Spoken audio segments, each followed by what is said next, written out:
Bienvenidos una vez más a esta serie de escatología bíblica. Estoy compartiendo en este video la tercera y última parte de este estudio de esta serie, en la cual vamos a concluir ya con algunos alcances, algunos principios elementales que se pueden derivar de todo este estudio que hemos hecho. Recordemos que en la primera parte de esta serie compartí una información general de escatología, conocimos las 4 escuelas principales de escatología con sus bosquejos, sus esquemas. Y en la segunda parte de este estudio solamente contrastamos y profundizamos en 2 que eran las más interesantes o las más preponderantes dentro del mundo cristiano, como lo era la postura dispensacional y la postura amilenial. Esa fue la parte más extensa de este estudio, la segunda parte en donde profundizamos, como digo, en cada una de esas doctrinas, principios e ideas de cada postura. Y en esta ocasión vamos a dar comienzo a esta tercera parte final, que es más breve, en donde vamos a estudiar y revisar el alcance o las implicancias que puede tener, ¿no es cierto?, la escatología o el estudio de escatología en la vida secular del cristiano. Así que de ese modo entonces comenzamos este video con la tercera y última parte de este estudio. Implicancias del estudio de escatología en la vida cristiana. A pesar de que en las conclusiones generales anteriores ya he compartido algunas reflexiones y algunos principios importantes, deseo en esta última etapa compartir otras reflexiones finales y más específicas.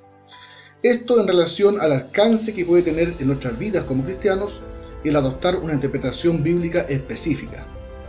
De ahí la importancia de brindarle el tiempo necesario a las primeras 2 partes de este estudio para llegar a este punto con una claridad en cuanto a la correcta interpretación y aplicación del mensaje de la Biblia en nuestras vidas.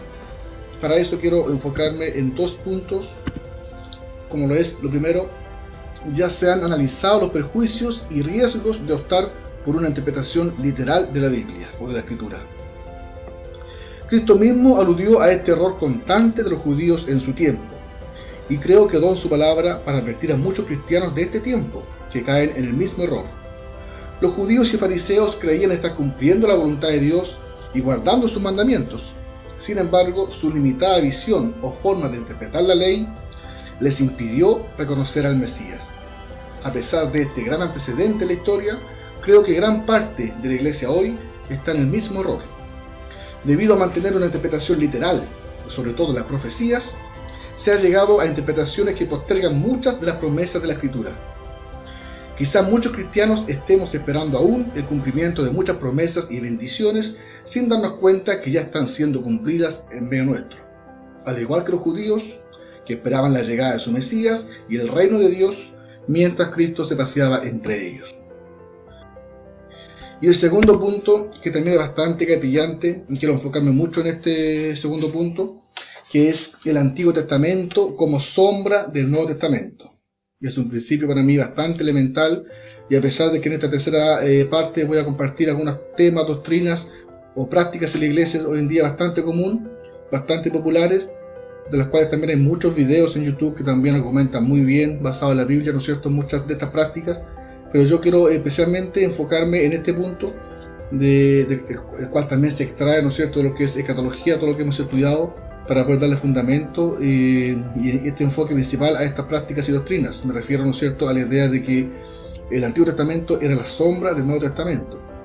Como también lo vimos en su momento bajo este estudio de escatología, al hablar de escatología no solamente debemos pensar en el libro de Apocalipsis o Daniel, también lo vimos en el video número 8 de esta serie, que la escatología está presente desde el Génesis hasta el Apocalipsis, y sobre todo dijimos que el creyente del Antiguo Testamento tenía bastantes temas de carácter escatológico, anticipaba muchas cosas que estaban advertidas, estaban profetizadas, ¿no es cierto?, que iban a tener cumplimiento en los días postreros, como también era la forma común de mencionarlo en su momento. Y haciendo una memoria en el libro de Hechos también, con el descenso del Espíritu Santo en Pentecostés, vemos como también Pedro mismo hizo alusión a la profecía de Joel, capítulo 2, versículo 28, donde Joel profetizó, ¿no es cierto?, del descenso del Espíritu Santo sobre toda carne, y también Joel habló de los postreros tiempos, los postreros días. Por lo tanto, ya Pedro, ¿no es cierto?, aplicó perfectamente bajo la inspiración del Espíritu Santo que en aquel momento se estaba dando cumplimiento a esa profecía de Joel, dando por entendido entonces que ya con la primera venida de Cristo, con esta nueva era que se inauguró, se dio comienzo, ¿no es cierto?, a los postreros tiempos. tal como se esperaba, como se anunciaba en los libros proféticos. Por lo tanto, aunque para nosotros, bajo nuestro criterio humano, suena un poco paradójico pensar que estamos en los postreros tiempos y ya han pasado 2000 años casi, pero de todos modos, bajo el esquema, ¿no es cierto?, de que se traía del Antiguo Testamento, ya con la primera venida de Cristo, se daba comienzo a los postreros días, ya, a los tiempos postreros. Por lo tanto, sin duda es importante, gatillante considerar eso, porque el fenómeno que más carácter escatológico tenía en todo el Antiguo Testamento era sin duda la llegada del Mesías, el Redentor prometido, venidero, que como ya lo revisamos en su momento, desde el Génesis mismo, se anticipó, se anunció, y todo el Antiguo Testamento giraba en torno a esa promesa de este Redentor venidero. También revisamos que había otros temas también de carácter escatológico, pero sin duda quiero yo enfocarme acá y enfatizar bastante lo que significó la llegada del Mesías. Ya con la llegada de Cristo, con la primera venida de Cristo, ¿no es cierto?, sin duda se cumplió lo más medular, lo que más real se tenía, la llegada del Mesías. Como también lo vimos en su momento, el creyente del Antiguo Testamento, o los judíos propiamente tal, no sabían con certeza plena cómo se iban a dar estos acontecimientos, tanto el bautismo del Espíritu Santo, la restauración de Israel, la llegada del reino de Dios, o la instauración del reino, la llegada del Mesías, ¿no es cierto?, la creación de los nuevos cielos y la nueva tierra. Había muchos temas de carácter escatológico, y ellos en su momento, bajo el mensaje de los profetas, suponían que todo se iba a dar en un puro evento. Luego, con la llegada de Cristo, se dio cuenta y ya finalmente Cristo mismo arrojó luz de que había un tiempo de siembra y otro tiempo de cosecha. Incluso Juan Bautista mismo estaba confundido con eso, pensaba que Cristo iba a ser inmediatamente el juicio final, y después solo comprendió, se tuvo que dar cuenta con las palabras de Cristo de que había una segunda venida de Cristo el Mesías, cosa que hasta ese momento no se tenía claridad. Es por eso entonces que eso mismo también impidió que los judíos pudieran aceptar a Cristo como el Mesías, ya que bajo la comprensión que ellos tenían de las profecías, bajo un sentido netamente literal, Cristo no cumplió con las profecías como estaban anunciadas expresamente. Sin duda, todas las profecías concernientes a su persona misma, su llegada, su nacimiento, fueron cumplidas de manera literal, ¿ya? Y por eso muchos también se toman de ese fundamento para suponer que hay que esperar todo que se cumpla de manera literal. Su llegada, ¿no es cierto?, sin duda fue un evento específico, su nacimiento, y todo se cumplió tal como estaba anunciado. Pero toda la implicancia o la significancia que tenía la llegada del Mesías también puede perfectamente ahora, a raíz de la Biblia y de los Hechos, ver cómo también tuvo un cumplimiento de manera espiritual, no todo de manera literal como los judíos esperaban. Fue así como la llegada del reino de Jesús, o que Cristo trajo, no fue un reino geopolítico, físico, como ellos esperaban, que iba a derrotar al imperio romano, que los iba a liberar de esa autoridad romana, y como no sucedió así, pensaron entonces que Cristo no era el Mesías. Entonces yo quiero tomarme de este punto, de este hecho escatológico puntualmente, como fue la llegada de Cristo, la llegada del Mesías, para poder ver y extraer todo el alcance que esta nueva era trae, ¿no es cierto?, significa con la llegada de Cristo.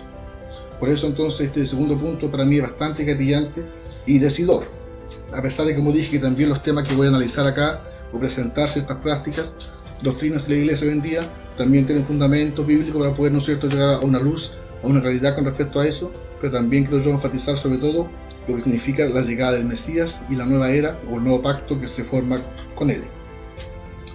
Entonces, con respecto a este punto, a este principio, quiero referirme al principio de que el Antiguo Testamento es la sombra del Nuevo Testamento, una idea muy común entre los cristianos.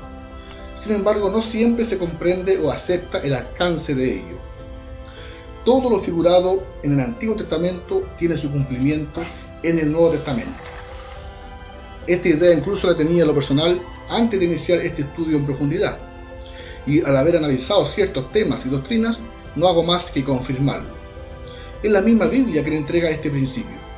De ese modo, aunque en el Antiguo Testamento se utiliza en ocasiones un lenguaje simple y cotidiano, no podemos comprender o interpretar su mensaje de manera literal, si gran parte de su contenido apunta hacia un cumplimiento escatológico y anuncia constantemente la llegada del Mesías, en donde finalmente se revela y cumple todo lo figurado.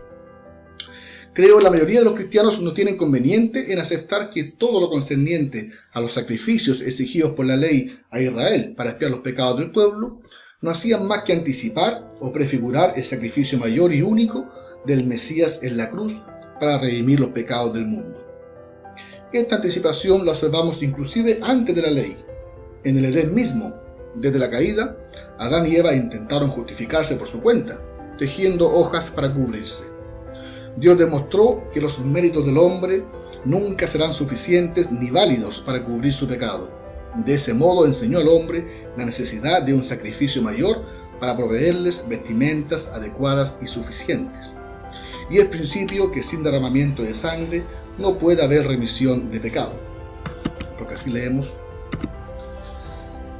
y casi todo es purificado según la ley con sangre, y sin derramamiento de sangre no se hace remisión. Hebreos 9:22. Sin embargo, el Nuevo Testamento es muy claro y enfático en anunciar que en Cristo se terminan los sacrificios y es su sangre la que nos limpia de todo pecado. Juan Bautista lo anunció muy claro al referirse a Cristo como: he aquí el Cordero de Dios, que quita el pecado del mundo. Cristo mismo lo confirmó cuando dijo: porque esto es mi sangre del nuevo pacto, que por muchos es derramada para remisión de los pecados. Mateo 26:28. Y esta misma idea, ese mismo principio lo vemos constantemente en la Biblia, en Hebreos 10:18, Colosenses 1:14, Efesios 1:7, 1 Juan 1:7, Apocalipsis 1:5, Hebreos 10:4. Todos esos pasajes constantemente en el Nuevo Testamento se enfatiza y se recalca cómo la sangre de Cristo vino, ¿cierto?, a hacer remisión por los pecados del mundo.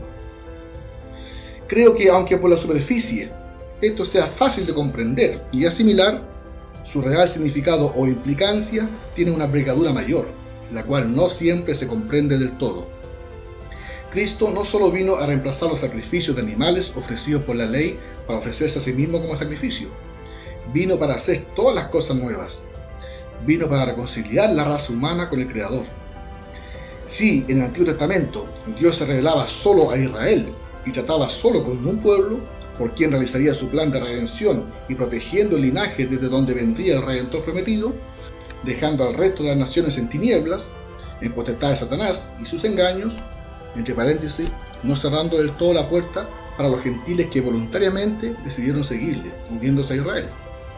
Sin embargo, ahora en el Nuevo Testamento, Dios se revela a través de su Hijo, a todo el mundo, abriendo la puerta de par en par, atando al enemigo, el hombre fuerte, según lo vimos en Mateo 12:29, quien tenía al mundo en tinieblas, y trayendo la luz al mundo. Así leemos: en él estaba la vida, y la vida era la luz de los hombres. La luz en las tinieblas resplandece, y las tinieblas no prevalecieron contra ella. Juan 1:4-5. Y también lo confirma, ¿no es cierto?, cuando leemos: porque de tal manera amó Dios al mundo, que ha dado a su Hijo unigénito, para que todo aquel que en él cree no se pierda, mas tenga vida eterna. Porque no envió Dios a su Hijo al mundo para condenar al mundo, sino para que el mundo sea salvo por él. Juan 3:16-17. El libro de Hebreos enfatiza todo lo que significó la venida del Mesías, nuestro sumo sacerdote, por quien tenemos entrada al lugar santísimo y por el cual podemos acercarnos confiadamente al trono de la gracia. Cristo cumplió el nuevo pacto, profetizado por Jeremías, en Jeremías 31, del 31 al 33, anulando el viejo, el cual estaba pronto a desaparecer, según Hebreos 8:13. Si logramos comprender la implicancia de estos pasajes y muchos otros ya revisados y analizados, podremos darnos cuenta que finalmente es Israel quien representaba, ¿no es cierto?, un paréntesis en el plan de Dios con la humanidad. Siempre estuvo en la mente de Dios salvar a la humanidad, no solo a un pueblo. La promesa hecha a Abraham fue: en ti serán benditas todas las naciones de la tierra. Génesis 12:3 y también Génesis 22:18. Por tanto, podemos comprender que Israel, al igual que la Virgen María en su momento, fue el instrumento elegido por Dios para cumplir su propósito y enviar a su Hijo al mundo. La admiración y observancia extrema hacia Israel como nación puede ser tan criticada como la veneración de los católicos hacia María. Todo el Antiguo Testamento gira en torno a la esperanza y promesa anunciada en ese momento a Israel, pero que apuntaba desde el inicio al mundo entero. Quizás para alguien pueda parecer extraña esta reflexión o conclusión. Sin embargo, en lo personal creo hallamos bastante fundamento en la Biblia para llegar a esta comprensión. Esto en contraste con la idea dispensacionalista, que postula todo lo contrario, y ve a la Iglesia como un paréntesis en el plan de Dios con el pueblo judío. Esta idea siempre me llamó la atención cada vez que escuchaba a un predicador enseñarla. A la luz de la Biblia, creo que no se halla fundamento claro y decisivo para esta interpretación. Por el contrario, nos lleva al pensamiento, idea o sensación que como iglesia siempre seremos secundarios en la mente y planes de Dios, siendo el pueblo judío eternamente el pueblo predilecto.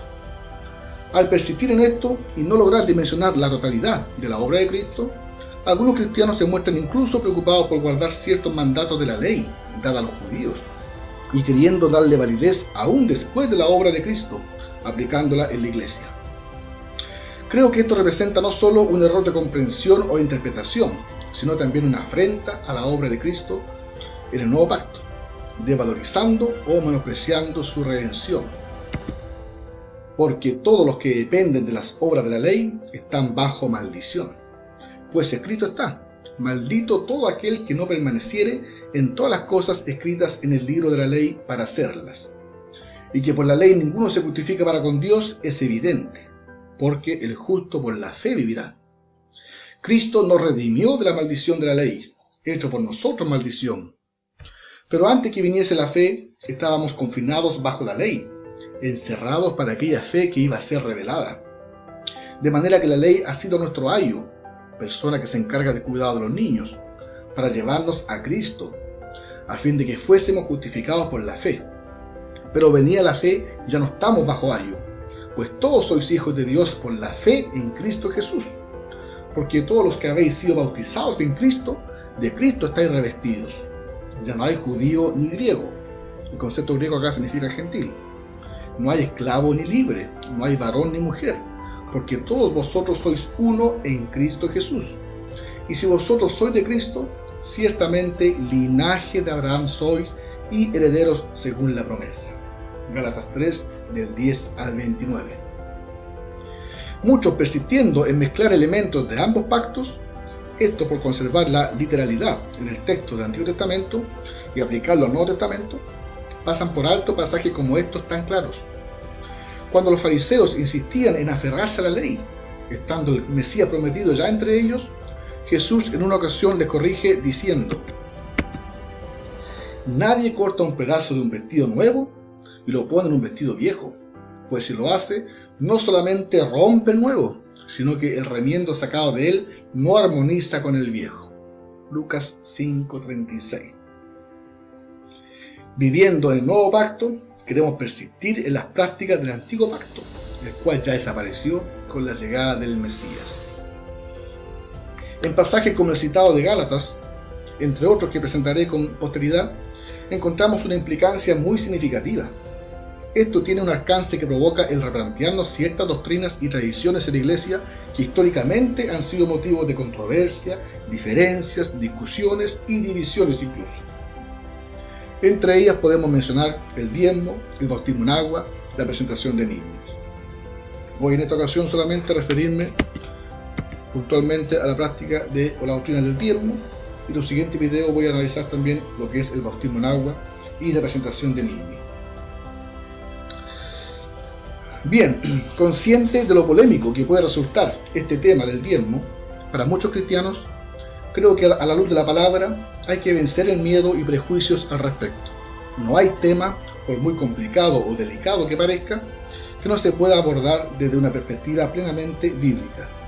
En ocasiones somos nosotros mismos quienes otorgamos complejidad y hacemos difíciles ciertos temas por nuestra incapacidad de vencer la tradición o ser tildados de rebeldes e ir en contra de las costumbres de muchas iglesias. En lo concreto, a pesar de que el diezmo era un mandamiento inserto en la ley mosaica al pueblo judío, encontramos su origen antes, en Génesis 14. En aquella ocasión, Abraham, luego de ir en rescate de su sobrino Lot y haber guerreado con varios reyes en el proceso, en donde recobró todos los bienes, además de rescatar a su sobrino Lot y sus bienes y a las mujeres y demás gente, se encuentra con Melquisedec, quien sale a su encuentro y lo bendijo diciendo: bendito sea Abraham del Dios Altísimo, creador de los cielos y de la tierra, y bendito sea el Dios Altísimo que entregó tus enemigos en tu mano. Y le dio a Abraham los diezmos de todo.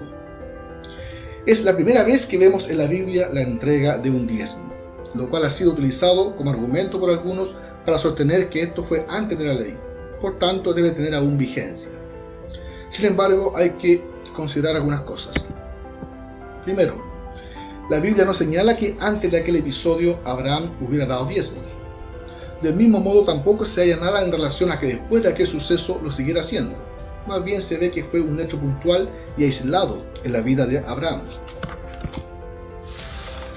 Por otro lado, según este pasaje, Abraham no entregó el diezmo de sus bienes, los cuales sin duda tenía. Se dice que entregó a Melquisedec el diezmo de todo el botín recobrado tras vencer a los reyes de los pueblos que habían llevado cautivo a Lot. Y finalmente, nótese el orden de los sucesos. Melquisedec lo bendice, Abraham le entrega el diezmo. El siguiente episodio que encontramos en la Biblia, en que también se habla del diezmo, antes de la ley, está también en Génesis. En el capítulo 28 encontramos el relato de Jacob yéndose de su tierra debido al engaño realizado a su hermano Esaú, por lo cual Esaú quería matarle. En el temor y preocupación por enfrentar esa aventura, Jacob realiza un voto diciendo: si fuere Dios conmigo y me guardare en este viaje en que voy, y me diere pan para comer y vestido para vestir, y si volviere en paz a casa de mi padre, Jehová será mi Dios. Y esta piedra que he puesto por señal será casa de Dios, y de todo lo que me dieres el diezmo apartaré para ti. Podemos percibir con claridad que el voto de Jacob tenía más bien un sentido de chantaje y condicionalidad, muy propio, por cierto, de la personalidad de Jacob, quien ya había demostrado su astucia y perspicacia en los engaños a su hermano. Es difícil tomarse de esta actitud de Jacob para sostener una doctrina. Además, se consideran dos puntos. La Biblia no registra que efectivamente Jacob haya cumplido su promesa o intención, como tampoco se dice si Dios aprobó o aceptó su voto. Finalmente llegamos a la ley, en donde por primera vez Dios habla del diezmo y se lo exige a su pueblo. Los pasajes son los siguientes. Levítico 27, del 30 al 34 leemos: y el diezmo de la tierra, así de la simiente de la tierra como del fruto de los árboles, de Jehová es cosa dedicada a Jehová. Y todo diezmo de vacas o de ovejas, de todo lo que pasa bajo la vara, el diezmo será consagrado a Jehová. Estos son los mandamientos que ordenó Jehová a Moisés para los hijos de Israel en el monte Sinaí. El siguiente pasaje está en Deuteronomio 14, 22 al 23, que dice: indefectiblemente diezmarás todo el producto del grano que rindiere tu campo cada año, y comerás delante de Jehová tu Dios en el lugar que él escogiere para poner allí su nombre, el diezmo de tu grano, de tu vino y de tu aceite, y las primicias de tus manadas y de tus ganados, para que aprendas a temer a Jehová tu Dios todos los días. Además del pasaje de Deuteronomio 14, 27 a 29, que dice: y no desampararás al levita que habitare en tus poblaciones, porque no tiene parte ni heredad contigo. Al fin de cada 3 años sacarás todo el diezmo de tus productos de aquel año y lo guardarás en tus ciudades. Y vendrá el levita que no tiene parte ni heredad contigo, y el extranjero, el huérfano y la viuda que hubiera en tus poblaciones, y comerán y serán saciados, para que Jehová tu Dios te bendiga en toda obra que tus manos hicieren. Estos son los pasajes puntuales que ordenaban el diezmo en la ley. Es preciso de todos modos destacar lo siguiente. El diezmo consistía en el fruto de la tierra y del ganado, no en dinero, el cual ya existía en ese tiempo. Solo debían darlo por consecuencia quienes poseían tierra y ganado. El diezmo lo recibían los levitas, quienes no recibieron tierra en la repartición, y quienes estaban dedicados de continuo al servicio del sacerdocio. Todo el contexto demuestra que era una ordenanza estipulada por Dios, por tanto justa y legítima, incluida en la ley entregada por Moisés al pueblo judío una vez liberados de Egipto y asentados en la tierra prometida. Se puede percibir que, al igual que el resto de la ley, tenía como propósito regular y establecer normas de conductas, convivencia y el modo de honrar a Dios. De ese modo se lee en Malaquías cómo Dios le reprocha el no cumplimiento de esta ordenanza. Pasaje muy favorito y citado por quienes intentan justificar el diezmo en la iglesia hoy. El pasaje de Malaquías entonces dice: ¿robará el hombre a Dios? Pues vosotros me habéis robado. Y dijisteis: ¿en qué te hemos robado? En vuestros diezmos y ofrendas. Malditos sois con maldición, porque vosotros, la nación toda, me habéis robado. traed todos los diezmos al alfolí, y hay alimento en mi casa. Y probadme ahora en esto, dice Jehová de los ejércitos, si no os abriré las ventanas de los cielos y derramaré sobre vosotros bendición hasta que sobreabunde. Resulta sorprendente cómo muchos se amparan en este pasaje para fundamentar la práctica del diezmo en las iglesias. Hay que reevaluar la frase cliché, todo lo que está en la Biblia hay que hacerlo. Como en el mensaje de los profetas, se percibe claramente que este pasaje está dirigido puntualmente al pueblo judío. La frase, la nación toda me habéis robado, lo confirma. Sin embargo, no por el hecho de que Dios en el Antiguo Testamento trataba a través de sus profetas solo con la nación de Israel, significa esto que no podemos hallar ninguna enseñanza ni aplicación para nuestras vidas hoy como cristianos. Sin duda, en toda la historia de Israel, durante el Antiguo Testamento, podemos rescatar muchas lecciones y principios fundamentales para nuestra vida hoy como hijos de Dios, en sus aciertos como en sus reiterados errores. Sin embargo, es preciso rescatar los principios y enseñanzas que transmite el periodo de la ley y no pretender aplicar en nuestras vidas las prácticas exigidas a ellos en ese momento de la historia y en su contexto. Si a través de Malaquías Jehová les reprende y maldice por no haber guardado un mandato de su ley, sin duda es una gran señal y enseñanza sobre la importancia de guardar los mandamientos para nosotros hoy, no como nación, sino como su iglesia. Los apóstoles se encontraron reiteradas veces con este error y obstinación de los judíos, de querer judaizar a los gentiles que se convertían a Cristo. En aquel tiempo los judíos persistían en la circuncisión de los cristianos. Hoy muchos cristianos persisten en el diezmo. Así como el pasaje citado anteriormente de Gálatas es muy claro al respecto, hallamos otros del mismo modo. Leemos en Santiago 2:10 que dice: porque cualquiera que guardare toda la ley, pero ofendiere en un punto, se hace culpable de todos. Este pasaje nos afronta con la situación de querer persistir en ciertas prácticas de la ley, ignorando el resto de ella, lo cual no tendría ningún sentido. Para quienes quieren, ¿no es cierto?, aún fundamental de que no, que estaba puesto en la ley el diezmo y por lo tanto igual nosotros debemos cumplirlo, ¿por qué solamente entonces vamos a cumplir con la práctica del diezmo y no con respecto a toda la ley, que era mucho más que el diezmo?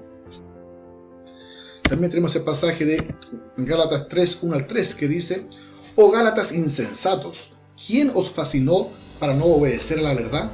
A vosotros, ante cuyos ojos Jesucristo fue ya presentado claramente entre vosotros como crucificado. Esto solo quiero saber de vosotros: ¿recibisteis el Espíritu por las obras de la ley o por el oír con fe? ¿Tan necios sois? Habiendo comenzado por el Espíritu, ¿ahora vais a acabar por la carne? Esta reprensión tan directa y decisiva de Pablo a los Gálatas por querer persistir en la ley cuando Cristo ya había venido, sería muy oportuna para quienes hoy persisten en lo mismo. Además, es importante destacar que a pesar de que los Gálatas ya habían sido convertidos a Cristo y habían recibido el Espíritu Santo, no por ello estaban libres de cometer errores elementales en la vida y práctica del Evangelio. Eso demuestra que hoy también podemos hallar cristianos muy fieles que aman a Dios. No obstante, pueden estar equivocados en muchos aspectos doctrinales. Sus corazones pueden estar entregados a Cristo, pero sus mentes aún pueden presentar errores garrafales, a tal punto de ser catalogados de insensatos y necios, como los Gálatas.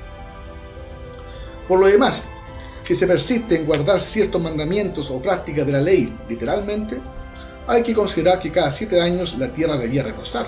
Por tal motivo no se entregaban diezmos en aquel año. Así leemos en Levítico 25:1-7 que dice: Jehová habló a Moisés en el monte de Sinaí, diciendo: habla a los hijos de Israel y diles: cuando hayáis entrado en la tierra que yo os doy, la tierra guardará reposo para Jehová. 6 años sembrarás tu tierra, y 6 años podarás tu viña, y recogerás sus frutos. Pero el 7º año la tierra tendrá descanso, reposo para Jehová. No sembrarás tu tierra, ni podarás tu viña. Lo que de suyo naciere en tu tierra segada, no lo segarás. Y las uvas de tu viñedo no vendimiarás. Año de reposo será para la tierra. Mas el descanso de la tierra te dará para comer a ti, a tu siervo, a tu sierva, a tu criado y a tu extranjero que morare contigo, y a tu animal y a la bestia que hubiere en tu tierra. Será todo el fruto de ella para comer. Resulta ilógico aplicar este mandato en la iglesia actualmente. ¿Se exime acaso del pago de diezmo cada 6 años? No tiene aplicación por el hecho innegable que el diezmo consistía en alimentos, no en dinero. Lo paradójico es que ni el pueblo judío hoy diezma, porque el diezmo se llevaba al templo, el cual fue destruido completamente en el año 70. Además, con aquella destrucción se perdieron los registros genealógicos. Por tal motivo, en la actualidad, los judíos tienen cómo probar quiénes son los descendientes de la tribu de Leví, quienes eran los únicos autorizados para recibir el diezmo. De ese modo resulta bastante paradójico que incluso los cristianos hoy en día, muchos persistan en esto, cuando ni siquiera los judíos, para quienes fue originalmente entregada esta ley, actualmente estén cumpliendo este mandato, porque tampoco están las condiciones dadas para poder hacerlo, y aún así los cristianos que ya estamos con Cristo, ¿no es cierto?, en el nuevo pacto, quieren persistir en guardar este mandamiento tal cual, de manera literal. Sin duda, toda la ley tenía principios eternos que no se perdieron en el Nuevo Testamento. Al prefigurar la nueva era que vendría con el Mesías, se observa una continuidad en el plan de Dios, aunque un cambio significativo en ciertas prácticas. Cristo dijo que no venía a abrogar, sino a cumplir la ley. La ley anunciada en 10 mandamientos al pueblo judío en el Sinaí, Cristo la sintetiza en 2 mandamientos. Cuando le preguntaron cuál es, ¿no es cierto?, el principal mandamiento, Cristo dijo: amarás al Señor tu Dios con todo tu corazón y con toda tu alma y con toda tu mente. Este es el primero y grande mandamiento. Y el segundo, agregó, es semejante: amarás a tu prójimo como a ti mismo. De estos 2 mandamientos, dijo Cristo, depende toda la ley y los profetas. Mateo 22, 37 al 40. En pasajes como este, observamos a Jesús reiteradas veces intentando aclarar a los judíos y fariseos el sentido de la ley y sacarlos de su limitada visión y entendimiento literal.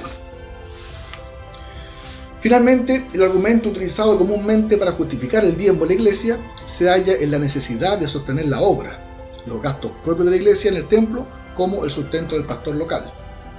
Para cualquiera puede parecer más que razonable pensar en estos temas. Sin embargo, deberíamos pensar o preguntarnos si efectivamente la ley del diezmo era del pueblo judío, y si nosotros ya no estamos en la ley sino en la gracia, ¿se olvidó Dios de estipular una norma o conducta para regular este tema en la formación de su iglesia? Para ello debemos sin duda consultar las epístolas de Pablo, por quien Dios ordenó y adoctrinó a la iglesia en todo su actuar. En esta misma línea no encontramos ningún pasaje ni texto en el Nuevo Testamento que relacione a la iglesia con el diezmo. Siendo Pablo el apóstol de los gentiles y por quien recibimos todo el fundamento y doctrinas de la iglesia, ¿sería posible creer que Pablo, como el resto de los apóstoles, olvidó mencionar en sus epístolas la ordenanza del diezmo para los cristianos? Entre tantas enseñanzas, correcciones y doctrinas dadas por Pablo y los apóstoles, ¿sería posible que hayan pasado por alto algo tan fundamental y necesario para sostener la obra y el evangelio de Cristo? De ese modo, la palabra ya no sería infalible, habiendo este vacío al respecto. No obstante, sabemos que nada sobra y nada falta en su palabra.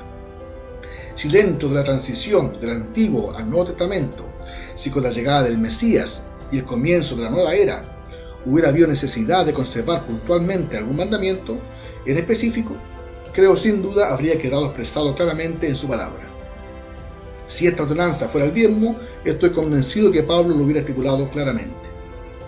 Con todo esto, aún queda la pregunta de cómo se resuelve el tema de financiar los gastos propios de cada iglesia. Hallamos al respecto enseñanza clara y precisa del apóstol Pablo. En 1 Corintios 16, 1-3 leemos: en cuanto a la ofrenda para los santos, haced vosotros también de la manera que ordené en las iglesias de Galacia. Cada primer día de la semana, cada uno de vosotros ponga aparte algo, según haya prosperado, guardándolo para que cuando yo llegue no se recojan entonces ofrendas. Y cuando haya llegado a quienes hubierais designado por carta, a estos enviaré para que lleven vuestro donativo a Jerusalén. Pablo ordenaba que semanalmente cada uno apartara algo según haya prosperado, para ser ofrendado en beneficio de la obra, lo cual concuerda perfectamente con nuestra ofrenda en cada servicio dominical o semanal. De ese modo no se trata de buscar motivos o textos bíblicos para simplemente dejar de diezmar o cerrarle la mano a Dios. Dios siempre quiere bendecirnos y espera respondamos a esa bendición siendo dadivosos y generosos en nuestras ofrendas. Por lo demás, la Biblia no dice que Dios bendice al dador alegre, sino que Dios ama al dador alegre, no provocando en nosotros un pensamiento equívoco de creer que mi bendición será proporcional o estará sujeta o condicionada a mi ofrenda. Así leemos: cada uno dé como propuso en su corazón, no con tristeza, ni por necesidad, porque Dios ama al dador alegre. 2 Corintios 9:7.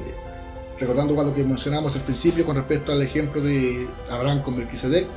Melquisedec lo bendijo primero, luego Abraham, ¿no es cierto?, dio su diezmo. No es el orden importante para no, ¿no es cierto?, pensar que mi bendición está sujeta o está condicionada a cuánto yo diezmo o cuánto yo ofrendo.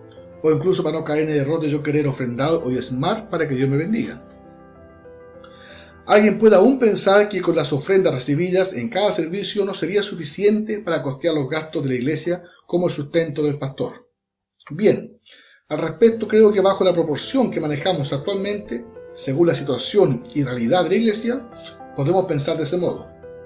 Sin embargo, si eliminamos el concepto del diezmo de la ecuación y lo contemplamos o limitamos todo a ofrenda, sin duda el monto de las ofrendas se vería incrementado considerablemente, sin necesidad de tener que apartar el diezmo para luego ofrendar lo que me quede.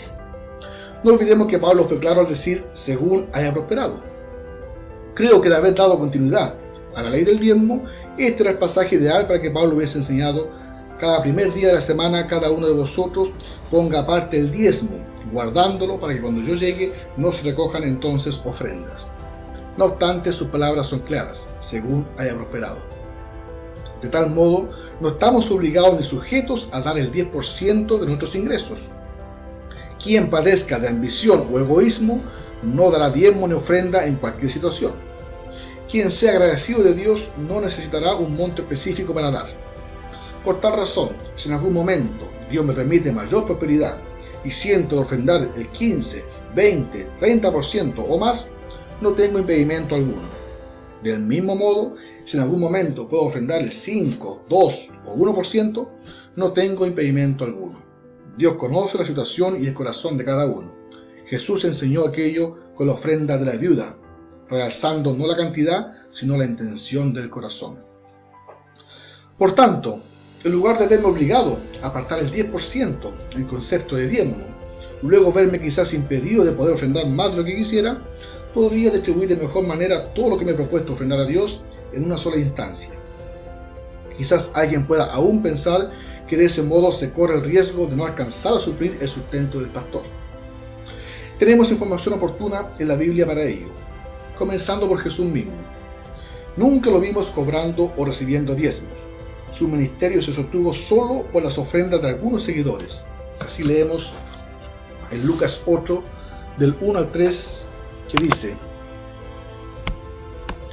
aconteció después que Jesús iba por todas las ciudades y aldeas, predicando y anunciando el evangelio del reino de Dios, y los 12 con él, y algunas mujeres que habían sido sanadas de espíritus malos y de enfermedades: María, que se llamaba Magdalena, de la que habían salido 7 demonios; Juana, mujer de Chuza, intendente de Herodes, y Susana, y otras muchas que le servían de sus bienes. Si a alguien puede parecerle riesgoso o vulnerable ese tipo de ministerio, ¿no recuerda las palabras de Jesús al escriba que quería seguirle? Cuando respondió: las zorras tienen guaridas y las aves del cielo nidos, mas el Hijo del Hombre no tiene dónde recostar su cabeza. Mateo 8:20. Cristo no necesitó de mayores bienes y un buen pasar para su ministerio. Nunca enseñó la necesidad de aquello. Por el contrario, sus consejos fueron: no toméis nada para el camino, ni bordón, ni alforja, ni pan, ni dinero, ni llevéis 2 túnicas. Lucas 9:3. Eso fue cuando envió a sus discípulos, ¿no es cierto?, a predicar de 2 en 2. Tampoco debemos pensar que era la voluntad de Jesús que sus discípulos escasearan de las cosas mínimas y necesarias, o que es la voluntad de Dios que los pastores hoy sufran necesidades. Su palabra es precisa al señalar que nuestro Padre sabe de qué tenemos necesidad. Vosotros pues no os preocupéis por lo que habéis de comer, ni por lo que habéis de beber, ni estéis en ansiosa inquietud, porque todas estas cosas buscan la gente del mundo, pero vuestro Padre sabe que tenéis necesidad de estas cosas. Mas buscad el reino de Dios, y todas estas cosas os serán añadidas. Lucas 12, 29 al 31. Si nos damos cuenta entonces, no hay nada que falte que se haya escapado, ¿no es cierto?, al respecto. Otro ejemplo claro lo hallamos en el apóstol Pablo, quien, a pesar de haber entregado su vida al ministerio de su apostolado, no vivió a costa de los cristianos ni las iglesias que fundó. El libro de Hechos, capítulo 18, señala el oficio que tenía, el cual era hacer tiendas. De ese modo, con propiedad, señala en 1 de Tesalonicenses 2:9, porque os acordáis, hermanos, de nuestro trabajo y fatiga, como trabajando de noche y de día, para no ser gravosos a ninguno de vosotros, os predicamos el Evangelio de Dios. Lo mismo recalca en 2 de Tesalonicenses 3:7-8 cuando dice, porque vosotros mismos sabéis de qué manera debéis imitarnos, pues nosotros no anduvimos desordenadamente entre vosotros, ni comimos de balde el pan de nadie, sino que trabajamos con afán y fatiga día y noche para no ser gravosos a ninguno de vosotros. Se infiere incluso lo sacrificado de su ministerio, señalando que trabajaba de día y noche. Podemos imaginar que mientras no estaba predicando o escribiendo sus cartas, trabajaba en su oficio. De tal modo que si hubiera necesidad, no sería descabellado o antibíblico que un pastor tenga un oficio o trabajo secular para complementar el sustento recibido a través de las ofrendas de la iglesia. Finalmente tenemos las consecuencias de esta doctrina errónea. Es importante señalar que finalmente el problema y error no está en dar el diezmo. Si en alguna iglesia se llegara al acuerdo con el cuerpo directivo y la congregación de usar un sistema de diezmo como sustento del pastor o suplir los gastos de la iglesia en común acuerdo, no podría criticarse la práctica en sí. El error está en exigir el diezmo y enseñarlo como doctrina para la iglesia hoy. Esto se percibe a tal punto que muchos cristianos se ven obligados o presionados a dar el diezmo a modo de evitar el juicio de Dios en sus vidas a través de una consecuencia negativa o una enfermedad como castigo de Dios. Es un error hacer las cosas por miedo a una represalia, sobre todo en tanto a ofrendar a Dios se trata. Esta consecuencia se observa incluso en supuestos testimonios de personas que han visto en el infierno a cristianos por no pagar el diezmo. Podría responder esto a otra herramienta sutil pero efectiva de Satanás para desviar la atención de los cristianos de lo que realmente importa y tenerlos ocupados en una vida religiosa. ¿Podremos acaso pensar que todos quienes pagan el diezmo están libres del infierno? ¿No nos lleva este legalismo, al igual que los judíos en el comienzo de la iglesia, a menospreciar y desvalorizar el sacrificio de Cristo, no siendo suficiente su sangre para redimirnos, sino que es necesario añadir obras como el pago de los diezmos para lograr nuestra salvación? De ese modo se observa cómo en las congregaciones muchos miembros se esfuerzan sobremanera a costa de no fallar en este mandamiento, existiendo familias con ingresos muy limitados, ancianos con una pensión o ingresos mínimos, y cristianos con un buen pasar, todos quienes en distinta condición se ven obligados por igual a desprenderse del 10% de sus ingresos. En consecuencia, que quienes tengan instancias de dar más del 10% se vean limitados por la doctrina del diezmo, y quienes se vean impedidos de alcanzar a dar el 10% puedan del mismo modo y con el mismo amor y gozo dar el 5% o menos según hayan prosperado. Finalmente, una crítica no menor a la práctica o doctrina del diezmo en la iglesia radica en el sistema piramidal de este. ¿Ya? A modo personal, nunca me ha parecido adecuada la forma de proceder en dicho sistema. Los miembros de una iglesia indefectiblemente deben diezmar a sus pastores. Se incluye en ello a todos los miembros de locales o templos anexos sin pastor, que son parte del pastorado o administración de la iglesia madre. Los pastores del mismo modo entregan el diezmo a su autoridad superior, llámese obispo o presidente de la iglesia o denominación. De ese modo, el dinero recolectado entre todos los feligreses termina en cada pastor local, como en el obispo o presidente de la misión. Hay que considerar que en algunas iglesias con este sistema, el diezmo representa el sustento del pastor solamente, no los gastos de la iglesia. Por tanto, es de uso exclusivo y privado del pastor, no teniendo que rendir cuenta de ello a nadie. ¿Cómo hemos de sorprendernos luego cuando vemos las consecuencias tan obvias de este sistema en la iglesia misma? Pastores y obispos que se engrandecen y logran la prosperidad material a costa de los diezmos, gozando de una vida de lujos y bienes de sobremanera. Muchos de ellos cuestionados por su estilo de vida y con justa razón. De ese modo resulta fácil comprender igualmente cómo muchos cristianos sin ser llamados por Dios anhelan y se esfuerzan por lograr el pastorado. Pastores que se esmeran en el crecimiento y expansión de sus congregaciones motivados por el aumento en sus ingresos más que el amor a la obra. A la vez se percibe una desigualdad abrumadora. En una misma denominación podemos hallar iglesias con templos y catedrales majestuosas y pastores viviendo en abundancia debido a la cantidad y situación económica de sus miembros, mientras que al mismo tiempo se observan congregaciones pequeñas con templos mediocres, con ingresos mínimos y pastores sobreviviendo con los escasos recursos. ¿Representa este escenario tan común hoy en día el origen y actuar de la Iglesia Apostólica, en donde primaba el principio de igualdad y convivencia en común, distribuyendo según la necesidad? Así leemos: así que no había entre ellos ningún necesitado, porque todos los que poseían heredades o casas las vendían y traían el precio de lo vendido y lo ponían a los pies de los apóstoles, y se repartía cada uno según su necesidad. Hechos 4, 34 al 35.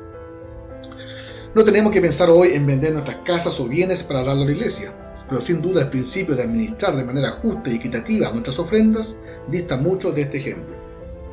No ha sido suficiente lo expuestas que han estado muchas iglesias a la crítica por parte de los incrédulos, como también de iglesias hermanas, por la práctica inapropiada del diezmo. No hemos sido testigos de las consecuencias que ha traído el tema económico, provocando ambición en muchos pastores y división incluso de iglesias, con la peor de todas las consecuencias, la pérdida de muchas almas que se han sentido defraudadas y decepcionadas de sus pastores e iglesias.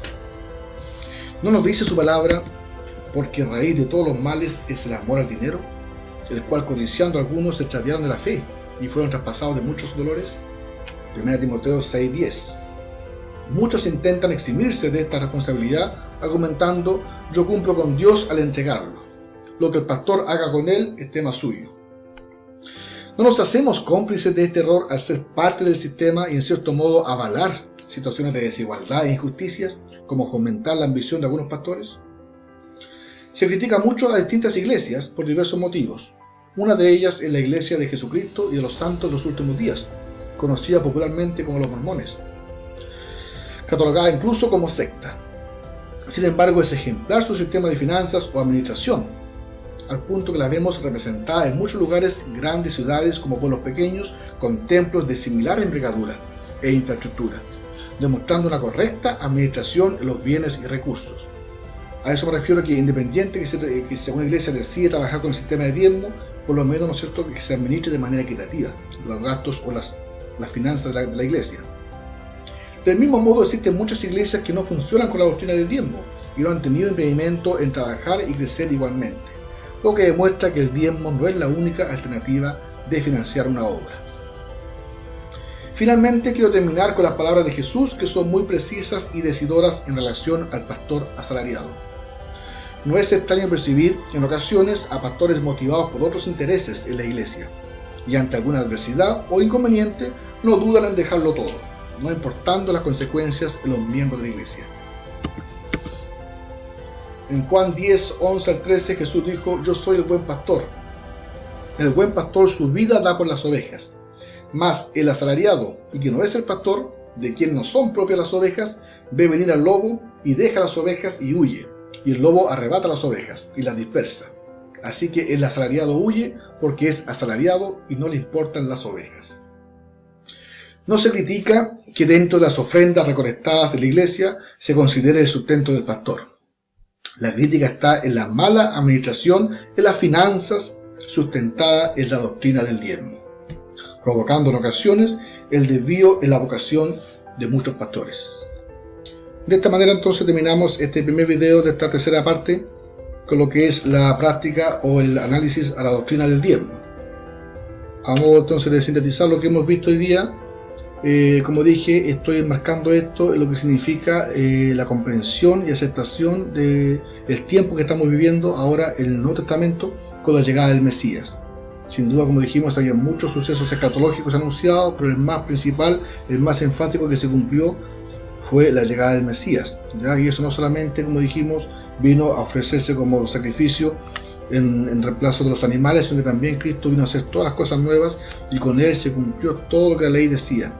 Así que enmarcado bajo ese tema escatológico bastante decidor, es que hemos analizado, ¿cierto?, la práctica o la doctrina del diezmo, más bien el enfoque erróneo que muchas veces se le da a esta práctica. Como bien lo dijimos, no se trata con esto de querer cerrarle la mano a Dios, no querer más ofrendar a Dios, sino que todo lo que hagamos, incluso seguir ofrendando a Dios, tal como Dios también lo espera de nosotros, que seamos dadivosos, pero hacerlo con conocimiento de causa, sabiendo que lo que estamos haciendo es para Dios y en qué marco, en qué contexto se encuentra nuestra ofrenda, y no hacerlo pensando que estamos cumpliendo, ¿no es cierto?, o debemos cumplir con un mandato de la ley, o enmarcado en una doctrina errónea, falsa, o hacerlo por temor a Dios, de que si no doy mi diezmo, si no lo hago, Dios me va a castigar, ¿no es cierto?, o voy a recibir algo negativo de Él.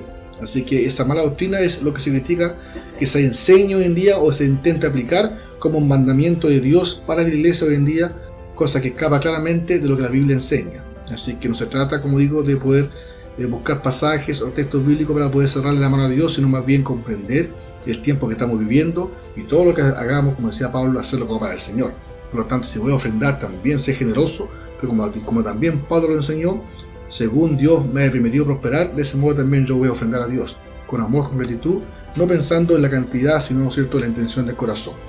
Así que de esa manera entonces presento lo que es el tema del diezmo. En el siguiente video vamos a seguir analizando otras prácticas bastante comunes, como lo es el bautismo en agua, el cual sin duda es un poquito más extenso, ese tema muy popular también y de mucha controversia y mucha división incluso, así que vamos a abordarlo posiblemente en 2 videos y finalmente ya vamos a ir concluyendo ya con lo que es la presentación de niño y algunas conclusiones finales. Así que hasta aquí dejo entonces este video, esperando que la gracia del Señor sea con nosotros y su Espíritu Santo cada día nos dé discernimiento para poder comprender, entender su palabra y entre todo, como siempre he dicho, valentía para poder aceptar su mensaje. Muchas gracias por su atención, nos vemos en el siguiente video. Bendiciones.